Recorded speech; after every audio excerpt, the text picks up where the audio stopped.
है। इस प्रकार गदगद होकर के चित्कार करके रो रहे हैं सुदामा जी। भगवान प्रकट हो गए और भगवान ने कहा, सुदामा जी मेरी कृपा है, अगर इसे आप प्रसाद रूप में स्वीकार करेंगे तो आपको माया नहीं लगे। संसार में संपदा हो तो भगवत प्रसाद समझकर उपभोग करो तो कोई दोष नहीं लगता, पाप नहीं लगता। अन्यथा खुद मालिक बन करके उपभोग करोगे तो पाप लगेगा। दुनिया में तो लोग देते कम बोलते अधिक, करते कम बोलते अधिक। भगवान ने किया, भगवान ने कहा, भगवान कब आप पर कृपा करेंगे कभी नहीं कहेंगे। भगवान की कृपा को भगवत भक्त अनुभव कर लेता है, दूसरा अनुभव नहीं करता है। इस प्रकार भगवान ने सुदामा जी पर कृपा किया।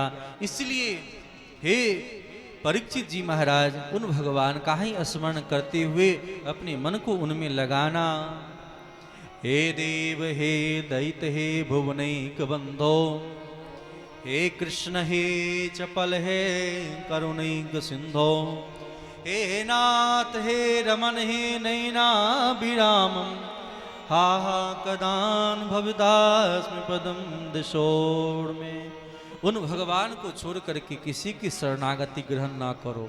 ऐसे गाड़ी पर बैठो, ऐसे सदगुरु भगवान के चरणाश्रित हो जो निश्चित करके भव से पार कर दे। इस प्रकार भगवान श्री सुखदेव ने परीक्षित जी से कहा, परीक्षित जी समय पा करके भगवान को जाना है। भगवान के नगरी में ही एक बार समय पर पा करके कुरुक्षेत्र में सूर्य ग्रहण लगा। भगवान श्याम सुंदर समस्त परिजनों के साथ इसी कुरुक्षेत्र में आए और नंद बाबा सबसे मिले हैं। यहाँ खूब दान पुण्य किया है, लेकिन गोपियां एक बात जरूर कहती कन्हैया, यहाँ के मिलन में और वृंदावन के मिलन में बड़ा अंतर है। स्थल विशेष, व्यक्ति विशेष, समय विशेष बिना प्रभावित किए नहीं मानता। हर किसी को समय प्रभावित करता है, हर व्यक्ति को स्थान प्रभावित करता है। इसीलिए कुरुक्षेत्र में वह आनंद नहीं है। भगवान यहाँ से गए द्वारिका, अपने माता पिता को समस्त तीर्थों का दर्शन कराया है। भगवान की सभा में ही एक बार दुर्वासा आदि ऋषि आए। इनके पौत्र सांब ने अपने शरीर को बढ़ा करके महात्माओं से मजाक किया, महाराज बताओ इनको बेटा होगा कि बेटी। महात्माओं को बड़ा क्रोध आया कि देखो भगवान के संतति होकर के मजाक कर रहा है और श्राप दे दिया, ना तो बेटा होगा ना बेटी। अरे इसके तुम्हारे पेट से मूसल निकलेगा और यह मूसल सबको नष्ट कर देगा। भगवान को बिना बताए इन लोगों ने क्या किया, उग्रसेन जी से मिलकर के चूरा बनाया, पाउडर बना करके बहा दिया। जो नेक कण बचा उस नेक कण को समुद्र में फेंक दिया। भगवान को पता चला, भगवान ने कहा द्वारिका बचने वाली नहीं है। साधु अवज्ञा कर फलू ऐसा, जरई नगर अनाथ कर जैसा। जरई नगर अनाथ कर जैसा, इस बात को कहा है, यह स्थिति बनी है। भगवान श्याम सुंदर ने कहा सब चलो प्रभास क्षेत्र। सबको लेकर के प्रभास क्षेत्र गए और उन प्रभास क्षेत्र में भगवान ने यजन करवाया है। भगवान यजन करते, दान करते, लेकिन परिजनों ने यजन दान करने के बाद मदिरा पान कर लिया और मदिरा पान करके आपस में लड़ भिड़ करके मृत्यु को प्राप्त हो गए। ये भगवान की लीला संवर्णन की कथा है। भगवान श्याम सुंदर मैत्री और उद्धव जी को लेकर के एक वृक्ष के नीचे गए जहां पर दिव्य सत्संग हुआ है। उद्धव जी ने भगवान के चरण पकड़ के कहा, प्रभु आप चले जाएंगे, इस कलयुग में व्यक्ति किसके भरोसे रहेगा। और भगवान ने दिव्य ज्ञान दिया है, देखो संसार में गुरु बनकर के मैं ही आता हूं। और महाराज यदु दत्तात्रेय जी के संवाद को श्रवण कराए कि 24 गुरु के माध्यम से जीव कैसे भव से पार हो सकता है। तो 24 गुरुओं की कथा, हंसोपाख्यान की कथा और नव योगेश्वर और निमि संवाद के माध्यम से दिव्य ज्ञान जो सप्त दिनों में हम आप श्रवण करते आ रहे हैं, उन सबको एकादश स्कंद में वर्णन करके बतलाया। दान धर्म, यज्ञ धर्म, कर्म, ज्ञान क्या है, कर्म क्या है, भक्ति क्या है, उपासना क्या है, इन सब विधियों को बतलाया है। इसलिए आत्म कल्याण चाहने वाले जीव को भागवत के 11 स्कंद का पाठ जरूर करना चाहिए, किसी प्रकार की जिज्ञासा हो तो। पुनः कलयुग के राजाओं का वर्णन होगा, और जब इस प्रकार अपराध बढ़ेगा तो भगवान आकर के इस अपराध को नष्ट करेंगे और प्रजाजनों की रक्षा करेंगे। इस प्रकार भगवान श्याम सुंदर ने देखते देखते भागवत में अपने आप को प्रवेश कर लिया।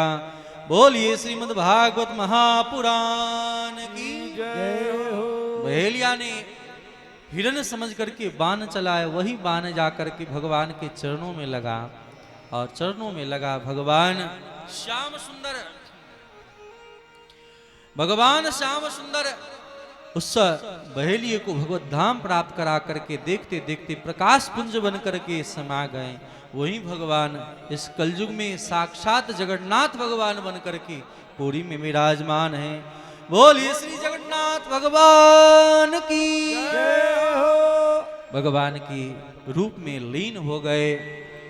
परीक्षित जी ने समझाया है, श्री परीक्षित जी को सूत श्री सुखदेव जी ने, कि अब तो आप समझ गए कि भगवान में मन लगा लो, भगवान से बढ़कर के कोई नहीं है।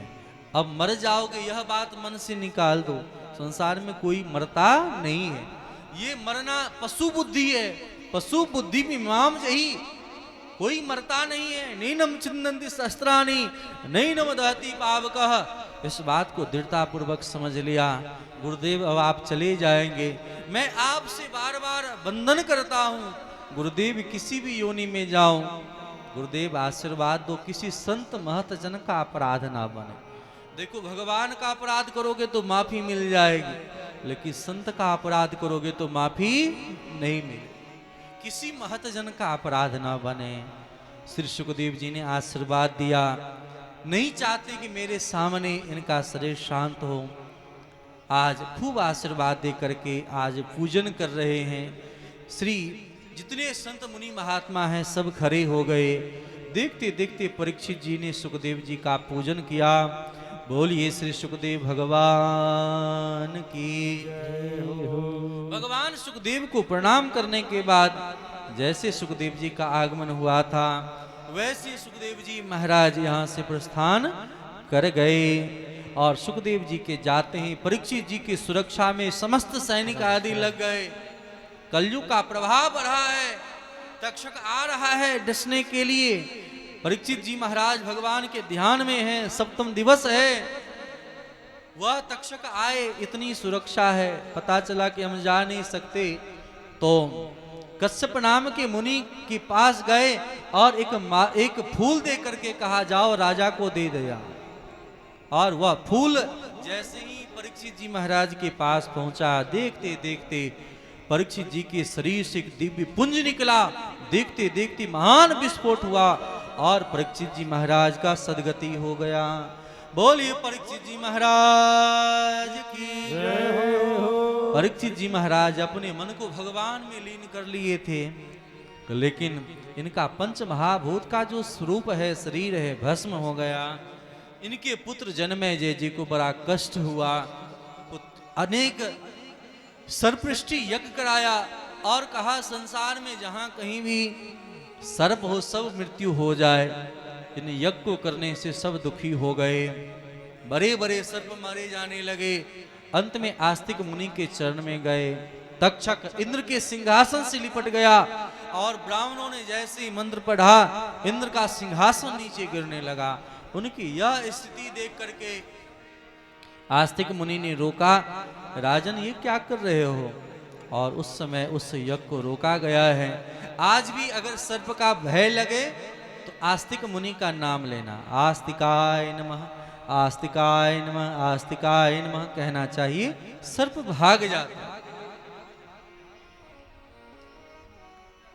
जन्मेजय जी ने इस बात को समझा। यहाँ श्री सूत जी महाराज सौनक जी से कहते हैं, सौनक जी आपने जो पूछा था कि धर्म किसके शरण में जाता है और किन का शरण ग्रहण करना चाहिए, ये मैंने आपको कथा श्रवण कराया। जीवन में भागवत से बढ़कर के कोई ग्रंथ नहीं है।